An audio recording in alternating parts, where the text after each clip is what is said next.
Hey y'all, it's Kelly Clarkson with Wayfair, where delivery and setup are as easy as a few taps on your phone. Picture this. You're relaxing in an old hammock, scrolling Wayfair's app when you spot it.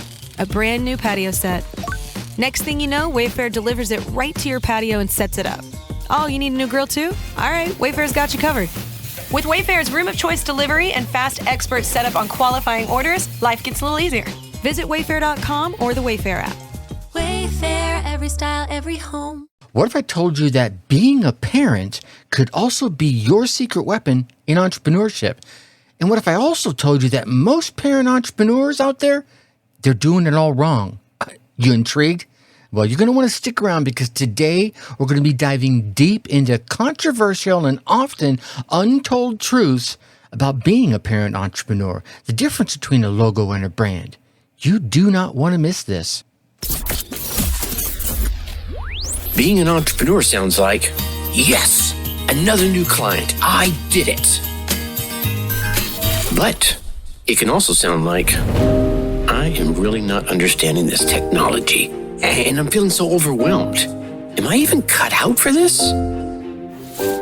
That's why I started the Dark Horse Entrepreneur Podcast to help infopreneurs, coaches, and course creators who want to build a business online but are battling technology, overwhelm, procrastination, and even imposter syndrome. Think successfully, think differently, think bigger, and take action by learning tips from an array of business owners, all dropping knowledge on the Dark Horse Entrepreneur Podcast. Check us out at www.darkhorseschooling.com. What is up? What is up? What the heck is up, my Dark Horse entrepreneur parents? All right, let's start right off. Picture this. You're on a Zoom call. You're getting ready to close that deal. And suddenly, in walks your toddler who has just decided it's perfect time for their runway modeling expose. Yeah, sounds familiar. Welcome to the high stakes, high reward world of being a parent and an entrepreneur. But here's the kicker. I have to ask you, are you just surviving this chaos? Or perhaps you are one of the wise ones that's strategically navigating it? Well, today we're going to redefine what it means to wear both hats successfully. Look, if you've ever questioned your place in hustle culture, wondering if you're just another face in the crowd or that you're a standout brand, well, then today's episode is going to be your wake-up call. We're diving deep, and trust me, I'm not going to be holding back. We're going to be tackling the myths, the taboos, and the downright uncomfortable truths about being an entrepreneur parent. We're going to explore why some parent entrepreneurs soar like boom, straight to the moon, while others just kind of flop. And let me tell you, it's not just about having a killer business plan or that Pinterest perfect family. By the end of this episode, you're going to be armed with some actionable strategies to elevate your game, both in the boardroom and in the playroom. We're going to be talking about some paradigm shifts, people. And I'm not talking about a couple of coins being rubbed together. I'm talking about shifting some thought processes. So if you're ready to challenge that status quo, you've come to the right place. If you're ready to step into a new realm of possibilities, you've come to the right place. Let's cut straight to the chase. Let's get right through the noise. You've heard it all before. Sometimes I was the one saying it. I know I've heard it all before, so I know you've heard this before. Find that perfect work-life balance, they say. Be a super parent, they say. Be a super entrepreneur, they say. But I want to get real with you for a second. What if I told you, heck, I'm going to tell you, but what if I told you that the whole concept of work-life balance, yeah, it's a scam. It's a sham. It's bullshit. I'm sorry. I'm just calling it like this. Buckle up, all right? Because we're about to bust this myth wide open.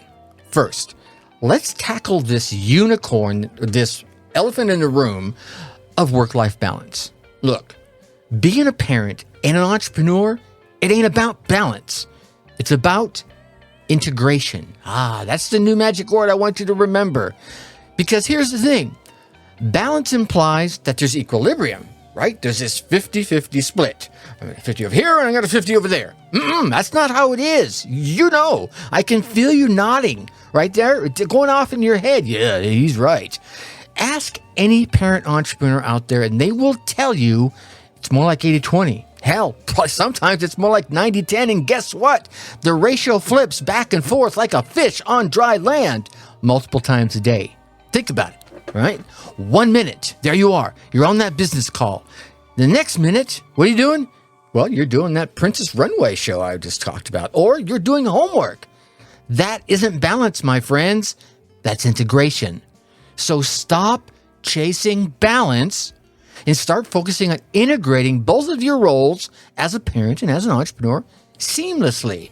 About a decade or two ago, after speaking at a Toastmaster convention, I once met this CEO who, as it turned out, was also a single dad. And he said, and remember, CEO of a Fortune 500 company here, he said his best decisions happened while he was making dinner for his kids. That, my friends, is integration, okay? But let's bring in some wisdom from a marketing guru. Many of you have maybe read his book, Seth Godin. He talks about the difference between a brand and a logo. Now, a logo, as we know, is just a symbol, right? So Nike swoosh, Coca-Cola wave, whatever it might be. I've got the horse on a shield, but a brand, ooh, a brand. Now, a brand is a promise. A brand is an expectation. So here's what I want you to do. I want you to ask yourself, as an entrepreneur parent, are you a logo or are you a brand? Are you just going through the motions or are you setting expectations and, of course, delivering on them? Here's the thing. Your kids know the difference. And I can guarantee you that if your kids know, so do your clients. If you're a brand, you are just not another parent entrepreneur. You are the parent entrepreneur. You're the parent entrepreneur that everyone wants to emulate. And here's where we're going to stir the pot. I'm going to get a little controversial right here. If you're sorting through your life and your business by price, like, things like opting for the cheapest daycare or the quickest meal prep or the most affordable business tools, then you, my friend, are not a brand. You're just a logo. I'm just going to call it like I see it, okay? Brands, my friends, think about it. Brands don't compete on price. They compete on value. Hershey's is a brand. Price. Godiva, brand. Oh, same business. Value. Get it? So if you're making decisions solely based on what's cheapest, you, my friend, are selling yourself short, both as a parent and as an entrepreneur. Let me break this down for you. Let's say you're choosing a daycare based on the price. What message are you sending to your counterpart, to your child, or to the world as a whole? The message you're saying is that childcare is a commodity. And if you're picking business tools as an entrepreneur by what's cheapest, how the hell are you delivering the best value to your clients? Think about it, right? Now, I get it. You can't afford everything that's the most expensive. But often, 80% of the time, you're going, okay, maybe I can go this way, okay? All right. Let me step back for a second. I'm getting a little riled up here. So we've shattered some myths. I've stirred the pot a little bit. Maybe you're getting ready to push that stop button. What the hell is this guy talking about? But hey, don't take my word for it. No. We're going to dive into some cold, hard facts that prove being a parent entrepreneur isn't just a lifestyle. It's a strategic advantage. What? Did he just say advantage? Yes, it's a strategic advantage. And there's a reason why I just stirred that pot and wanted you to wake up a little bit here, because these advantages are yours for the taking. All right. Did you know, and if you didn't, I'm about ready to tell you, that according to a Harvard Business Review study, parent entrepreneurs are 30% more likely to succeed in their ventures compared to their childless counterparts? Shocking, right? What? I didn't know that. Did you? And here's the thing. It's not just about having kids. It's about leveraging those parental skills that you gained by having children, one or multiple. Think about it. How many skills have you gained? Time management? Yeah, right. Multitasking? Okay, there's a little bit of a gray cloud there in my opinion, but that's okay. You can multitask. How about conflict resolution? You see, the skills that you've earned, hard-earned, and honed as a parent are directly transferable into your business. Here's another interesting tidbit.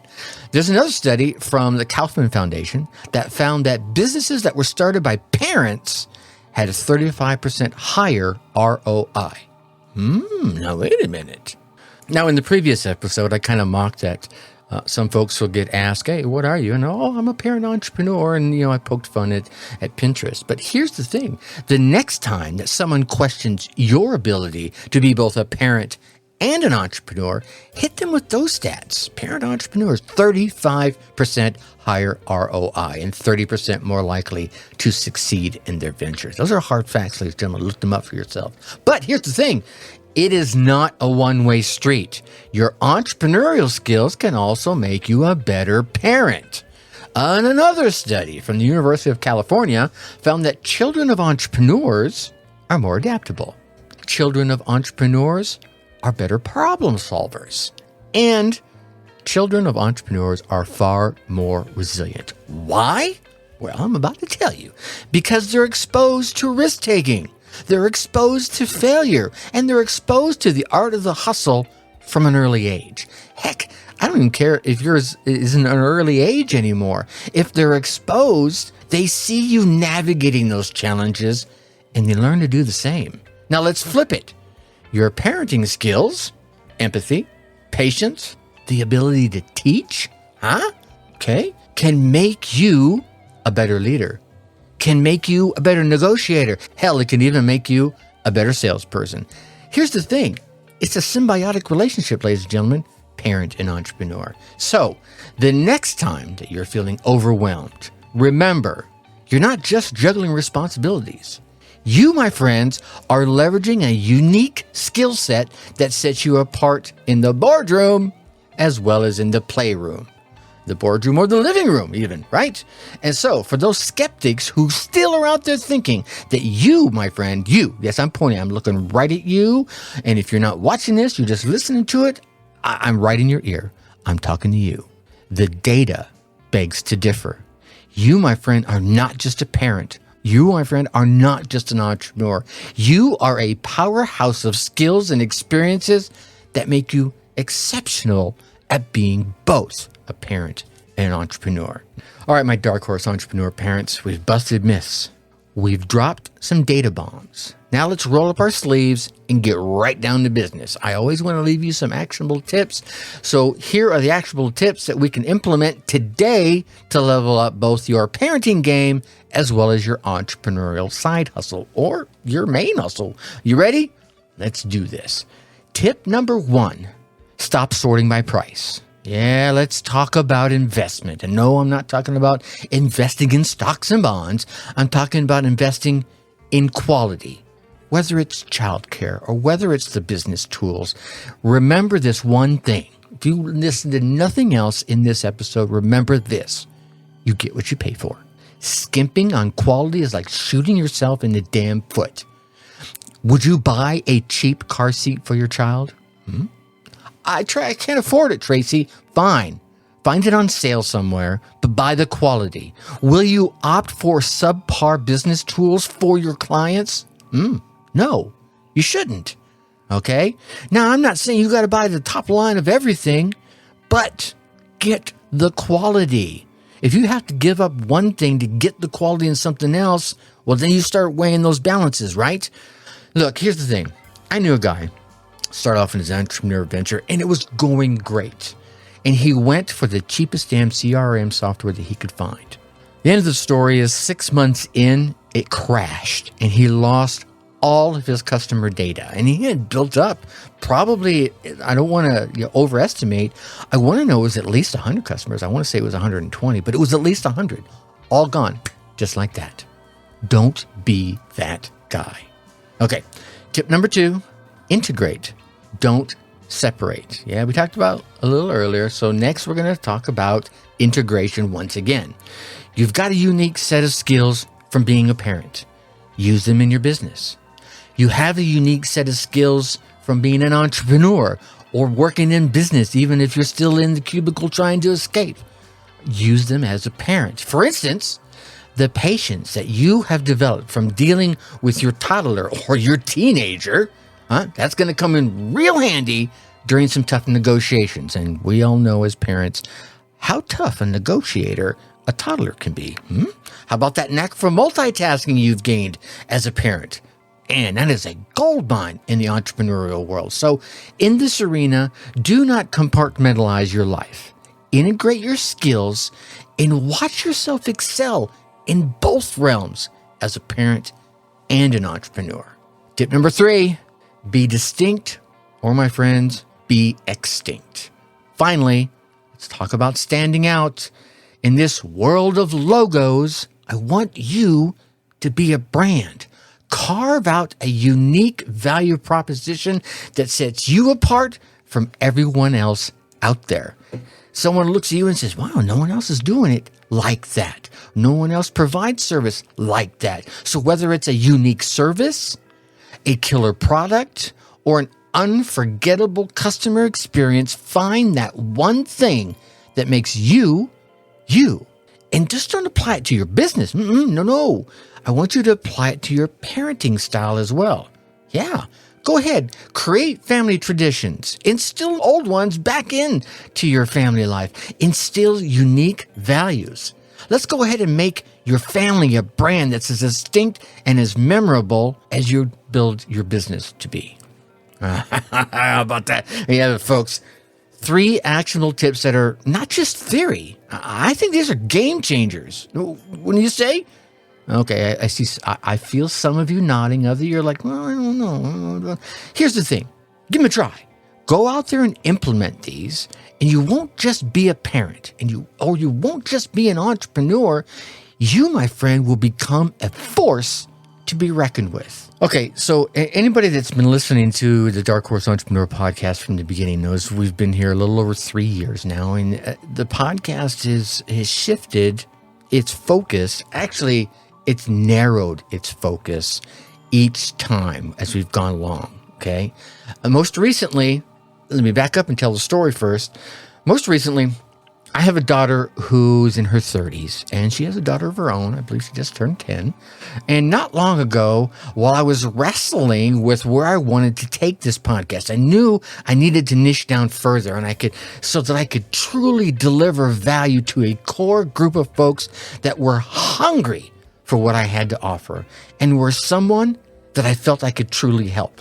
About the same time, I got the call from my daughter that I just mentioned, and she was asking about going to college. Not that she wanted me to pay for it or anything. She was just bouncing ideas off me. She was also talking about wanting to start a bakery business, and she wanted to leverage the knowledge that she would gain from her collegiate experience, taking business classes and what have you, and also wanted some parental advice about guiding her daughter. All right, so there was multiple conversations. It was a long conversation, and to be honest, it turned in, like I said, to multiple conversations, as you can imagine. And luckily, as we chatted, I learned she already had the answers that she was looking for. I think she was just looking for someone to bounce them off of, to reassure her that what she was thinking was the course that she really wanted to go on. And I was trying to be the good dad. I wasn't trying to say, yes, do it this way and do it that way, because like all of you and all of your businesses and all of your families, everyone's a little different, okay? But I realized that she already had the foundation. She had built the foundation, and okay, I'm not tooting my own horn here, but I am. She credited some of that to her dad, me. And I was humbled, obviously, and shortly after that, that's when it hit me. Shit, this is my tribe. Parents who want the best for their kids and who want to do the cubicle escape the right way, right? And what I mean by the right way is not these get-rich-quick schemes that we hear about all the time in MLMs. And I'm not downtrodden, and there's some good ones out there. I don't think there's any good get-rich-quick schemes, but there might be some good MLMs out there, so I don't want to throw shade on them. But instead, building something that they and their children can not only be proud of, but would learn from. all while providing some service or some product to their tribes, to your tribe, that was not only needed, but was valued. So here's the question. What's your origin story? What's your learning moment? What's your bottom of the barrel moment? Or what is your just aha moment in general that has set you on this parent entrepreneurial path? I mean, you're listening to me right now, right? 20 some minutes into this. I want to hear from you. Hell, let's get you on this podcast to share that story with my audience, with others, and inspire even more folks out there, shall we? Just go ahead and email me, Tracy@darkhorseschooling.com, or come on over and connect with us in the Dark Horse Tribe. We'll talk about that in a second. But first, yeah, we've gone from myth busting to data dropping to, of course, the actionable steps I always want to leave you with. We've covered some serious ground here. But before we part ways on today's episode, let's make sure that we're taking this newfound wisdom straight into the real world. All right? We've shattered the illusion of the work-life balance, and we've embraced the power of work-life integration. Okay? Can't always balance the scales, but you can integrate them. We dove into the difference between a logo and a brand, both as a parent and an entrepreneur. And I'm hoping that I've armed you with 3 game-changing tips that you will put into place to elevate both your game as a parent and your game as an entrepreneur. But don't think we're done shaking things up. No. Because then it's starting with the next episode, and it may take a couple episodes to get it to you, but I'm going to lay out a unique business service, an actual business service that you can go ahead and take and use on your own. Yeah, you heard me right. I'm going to be giving away an actual service that after you listen, you can go out and sell to local business owners that you know or that you patronize yourself, ones that you yourself buy from, all right? And I'm going to give it all away for free. Well, okay, I'm going to give it away for the cost of spending your time with me. Call it my free gift to you that you do not even have to give me your email address for. All right, we'll get into that starting in the next episode. But in the meantime, if this episode maybe shook your foundations a little, did you a little favor? Do me a favor. Share it with another parent entrepreneur or entrepreneur that's hoping to be a parent. And let's build a community that's not just about logos, but about real distinct brands. And hey, if you're looking for a tribe that gets it, join us over at the Dark Horse Entrepreneur Tribe Facebook group. Easiest way to get there is go to darkhorseschooling.com/tribe. That will take you straight there. Sign right on in, and we'll get you straight into the action. But hey, before you dash off and go out, conquer the world as a parent entrepreneur, one last thing. A huge thank you. Yeah. A thank you to each and every one of you for tuning in. Your time is valuable, and I'm honored that you chose to spend a little bit with us here at the Dark Horse Entrepreneur Podcast. If you found any value in this episode, do me a favor, hit the subscribe button, leave a review if you're on Apple or Spotify. If your platform has the ability for you to leave a review or a rating, please do that. Your feedback not only helps us climb a little bit in the charts so that we can reach more parent entrepreneurs out there, but it also helps create content that serves you better. And with that, I'm going to leave you as I always do. Think successfully and take action. Thank you for listening to the Dark Horse Entrepreneur Podcast. And you know this! Thanks for tuning in. Check us out at www.darkhorseschooling.com. All right. My name is Tracy Brinkman.